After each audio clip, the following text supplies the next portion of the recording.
Дей, България! Питат ли ме дей зората, ме огряла първи път? Питат ли ме дей земята, що най-любя на светът? Тамо аз ще отговоря, де се бели и Дунав лей, де от изток Черно море се бунтува и светлей. Тамо де се възвишава горда стара планина, де Марица тихошава и Стракийска равнина. Там, де Вардар през полята, мътен лей се и шуми, де на Рила грей главата и при Охридски вълни. Там, де днес е зла неволя, де народа и мъченик, дето плачат и се молят, се на същият език.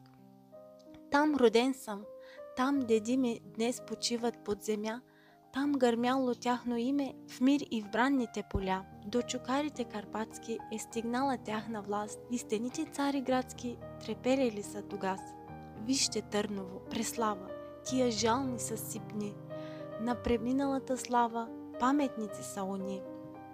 Българио, драга, мила, земля пълна с добрини, земля, що си ме кърмила, моят поклон приеми. Любя твоите Балкани, твоите реки и гори, твоите весели поляни, де Бог всичко наспори. Твоите мъки и страдания, твоята славна старина, твоите възпоминания, твоята светла бъднина, дето аз и да трая, за теб мисля и горя. В теб родих се и живея, в теб свободен